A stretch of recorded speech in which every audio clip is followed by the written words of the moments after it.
For 6 years, the world has watched as the Syrian government and its leader, Bashar al-Assad, have terrorized its own people. It has murdered hundreds of thousands and displaced millions. It has broken international law and violated numerous UN resolutions. It has committed criminal acts that shock the conscience of all humanity. The international community has repeatedly expressed its outrage. The Joint Investigative Mechanism has found beyond any doubt that the Syrian regime has used chemical weapons against its own people multiple times.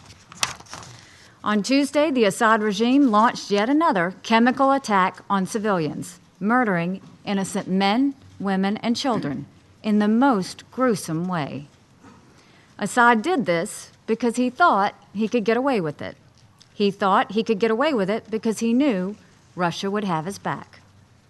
That changed last night. As I warned on Wednesday, when the international community consistently fails in its duty to act collectively, there are times when states are compelled to take their own action. The indiscriminate use of chemical weapons against innocent civilians is one of those times. The United States will not stand by when chemical weapons are used. It is in our vital national security interest to prevent the spread and use of chemical weapons. Our military destroyed the airfield from which this week's chemical strike took place. We were fully justified in doing so.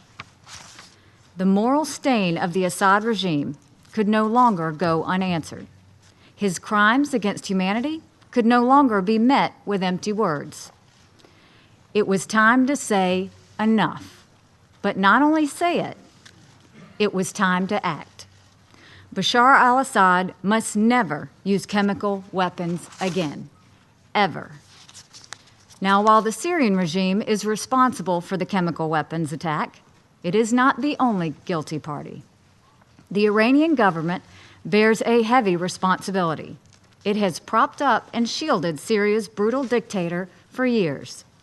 Iran continues to play a role in the bloodshed in Syria. The Russian government also bears considerable responsibility.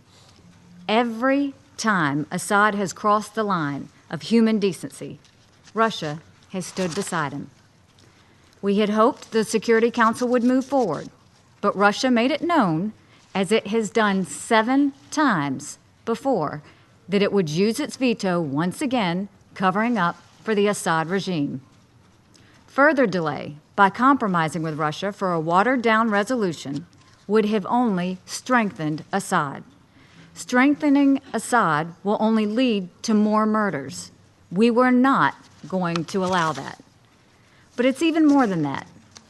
Russia is supposed to be a guarantor of the removal of chemical weapons from Syria. Think about that. Russia is supposed to have removed all the chemical weapons from Syria. But obviously, that has not happened, as innocent Syrians continue to be murdered in chemical attacks. Let's think about the possible reasons for Russia's failure. It could be that Russia is knowingly allowing chemical weapons to remain in Syria. It could be that Russia has been incompetent in its efforts to remove the chemical weapons. Or it could be that the Assad regime is playing the Russians for fools, telling them that there are no chemical weapons, all the while stockpiling them on their bases. The world is waiting for the Russian government to act responsibly in Syria. The world is waiting for Russia to reconsider its misplaced alliance with Bashar Assad. The United States will no longer wait for Assad to use chemical weapons without any consequences. Those days are over. But now we must move to a new phase, a drive toward a political solution to this horrific conflict. We expect the Syrian regime and its allies to take the UN political process seriously, something they have not done up until this point. We expect Russia and Iran to hold their ally accountable and abide by the terms of the ceasefire. We expect this council to speak loudly and forcefully when the regime or its allies undermine the political process, and countless of our own resolutions. The United States took a very measured step last night. We are prepared to do more, but we hope that will not be necessary. It is time for all civilized nations to stop the horrors that are taking place in Syria and demand a political solution. Thank you.